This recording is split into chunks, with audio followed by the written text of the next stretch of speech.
Hello everyone, Mondevu here. Sorry if my voice sounds a little odd. I'm just a tiny bit sick and having to clear my throat and do all that fun coughing and sneezing and whatnot. But I'm feeling good enough, I figured I'd make another video.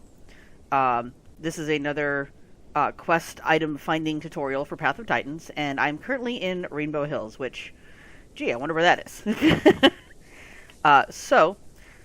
Finding quest items around here is actually pretty easy. Pardon me. For example, my first quest is to gather bloodstone crystals. So a lot of these will typically appear beneath overhangs. So for example, if I come down here, because I saw some earlier. Yeah, see, right here. It's not quite an overhang, but it's close. These come in clumps of 6.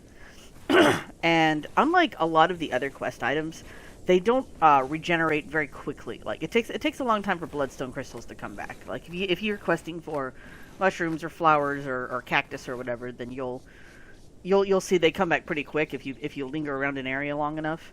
But the bloodstone crystals just take a while. Now, a good place to find a lot of them at once, particularly in Rainbow Hills, is... hang on, let me pull up the map here. This rock formation right here is quite tall, and there's like a little... not quite cave underneath it, but we're going to head over there. Because that place has a lot of bloodstone crystals, and it's just a good place to go if you're not sure where to find them. But they usually do like to spawn underneath rocky overhangs or next to rocky walls. And this is true of every biome that I've seen them in. Really, the only exception to that is, I want to say Titan's Pass. And even then, that's only because there's a couple places in there where they appear underneath really tiny caves. And even then, they're not like full-blown caves. Like you'll see, we're headed to that one spot that I was talking about. See this big rock formation here? It's going to have a ton of bloodstone crystals. Oof. Maybe I shouldn't have done this while I was sick. I'm hearing myself, and I'm a person that's very used to hearing myself, so I know this is going to sound odd in the video, so sorry about that. So here we go. See, you've got 1, 2, 3, 4... 4. Oh, nope, 5. 5 clumps of bloodstone crystals. So if you get this quest, this is the first place you should come to check if you're in Rainbow Hills, because it's just so easy to complete. It's the easiest thing. Plus they're bright red, so they're kind of easy to see despite the bright colors of Rainbow Hills. Now you may notice from in comparison to my last 2 videos, I don't have my tail fan attack. That's because the first video was to showcase some of the basics of how the official servers work. So for this single player instance, I don't have growth turned on. And that's just so that I can focus on doing the training bit. So I don't have my little fast tail thing, so if anybody's wondering, that's why. So the next is roots. Roots are easy. Roots are one of the easiest items to find in the game. They come in clusters of 9 like this, and pretty much you just run around on the ground and you'll find them. There's really only a few areas where they're hard to see. Over here, sometimes they're hard to see, but you'll usually just run over them, and they're pretty easy to find. The best place to quest for roots, and I know I mentioned this in my last video, is Dried Lake. Dried Lake is the best place to have the roots quest, because there's just tons and tons of roots. But roots are one of the easiest items to find in the game. Most of the time, you'll stumble upon them.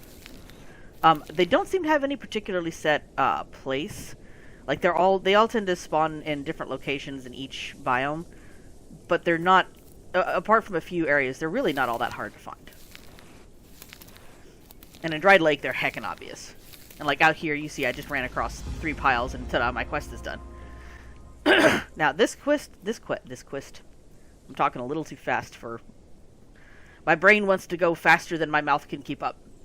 For the succulent quest or sharp obstructions quest, for those that don't know, because when I first started playing and they added this quest, when they dropped Gondua, I did not know what a succulent was. I now know what they are. This is a succulent. But cactuses also count towards this. There are no cactuses in Rainbow Hills. At least not that. No, there are. There are some cactuses somewhere. I just don't remember exactly where. But when you have the sharp obstructions quest, cactuses and succulents both count towards that. So even though it says collect 35 succulents, you can collect 35 cactuses and still be okay. Or cacti or cactus, whatever the plural is. Now, this is another item that you tend to kind of stumble upon. Like, they can be a little frustrating to find, not as bad as milk cap mushrooms, but they can be a little frustrating to find. And I haven't found any specific way that these spawn either. Although I know in some regions they tend to be more out in the open. Here in Rainbow Hills, they'll usually come in clusters. Like, I've already got this clump of 3 here. They spawn in stacks of 7. And so now I'm going to look for them. Let's see, because some of this stuff I kind of know intuitively from having quested so much, and it's a little hard to explain. Yeah, see, sometimes you're just looking and oh, hey, there it is. And in Rainbow Hills in particular, they usually spawn in clumps of 2 or 3. So, places to look for them under these little trees. I've seen a lot of them there. Also on top of some of the hills. Not all of them. It's not a guarantee. You're more likely to find them close to areas that you would find roots than you are to find them in more open areas in Rainbow Hills specifically. But those are places that you can find them. Now, as you can see, the game has decided not to give me any additional quests this time. And it says, oh, Rainbow Hills is 60% complete. And sometimes the game will just do that. Sometimes it's like, nope, you don't get any more quests. But I know there's usually a few other items in here that you can collect. Let me do a quick run around and see if I can find them. And if nothing else, I can also show y'all just a couple of other quick little useful things. Now, in Rainbow Hills, there is a water source, but it can be difficult to see. It can be difficult to see on the map. And I didn't even. The only reason I know how to find it is because I know where it is. So all this like red and blue, yeah, that blue on the stone kind of matches this little bit right here. That's a water hole. And at first I didn't see it. I literally stumbled upon this water source when I first was running around Rainbow Hills. Because when they first dropped the Gondola map, they didn't have quite as many water sources as they should have. And eventually they added, like, water bowls, which I'll show you what one of those are. And they added other water sources as well. So this right here, it's kind of hard to see on the minimap. It looks a little bit like a heart. Or like a V, maybe, depending on how you're thinking. But this is where this is, and you can see your character's arrow in the minimap just completely dwarfs this water source. That's how small it is. Oh yeah, hey, bloodstone crystals next to an outcrop. Quick other thing, this right here, banana trees. If you're a herbivore, it doesn't matter which one. You don't need a special diet. You can eat these, and they will also offer a little bit of water. They'll give you like 1 second of quenched thirst. It'll show up as like a kind of like a blue bubbly icon. And that happens whenever you eat the bananas. And you can eat that as any herbivore. It doesn't matter what your diet is. And it's quite helpful when you're running around going, crap, I can't find a berry bush. Because not all the herbivores have the ability to have diets like forager. Let's see, now that I'm thinking about it, they might have removed any of the other quest items from this area. Let's see, there's succulents, there's roots, there's bloodstone crystals. Yeah, I don't think there's any other quests items in this area. Not anymore, anyway. I am going to see if I can find some of the cactus, because I know there used to be cactus in here. I don't know if they took all of them out, or if it's just further away. I'll show you something else useful, too. I just gotta get there. Let's see. Oh, I'm at the wrong end. Let's see. Where am I? Yeah, I'm at the wrong end. Okay, so on this section of beach right here, right behind these rocks, there's a shark body. And as a carnivore, you can't eat from that. It does not count as fish. It counts as regular old meat.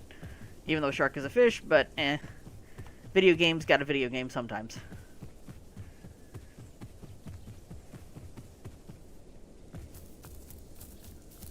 It's going to take me a little bit to get there, but thankfully these guys are nice and quick. Yeah, I know there used to be cactuses in Rainbow Hills. There might not be anymore. But the cactuses are easier to spot than the succulents most of the time because they're a lot taller. And that's especially helpful when you're, running around as a little Deinonychus.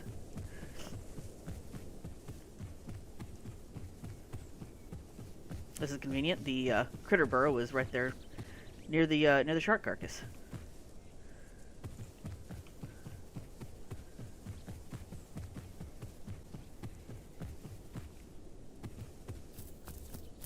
So I know I didn't fully cover critter burrows last time, and considering who this is for, she's already figured out the critter burrow situation, but just in case anybody else needs help, this is a critter burrow. They all do tend to look different, but they all have like some kind of an opening that looks a little bit like this muddy hole right here. And the reason this one has the quest over is because I have to hunt 3 Didelphodons, which is like a little rodent thing. And like there's 3 separate critters you can hunt, 4 depending on where you are on the map. And you can hunt these at any time. You don't have to have a quest for these, but these are a good way to get like a quick emergency bite of food as a carnivore if you're worried about starving. And it does take a bit to dig them out. It takes a bit. I remember counting one time, and I think it takes about 14 rotations of the animation before the critter pops out. So it takes a little bit, but I promise it comes out.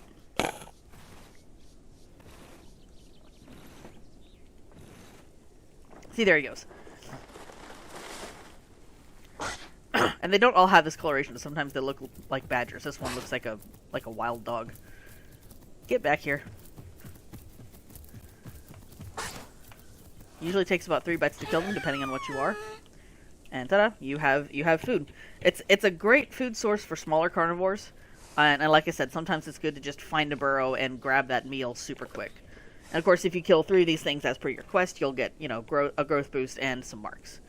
And if you want to take some food for the go, just pick up yourself a nice little meat chunk. Now, the meat chunks will also eventually despawn.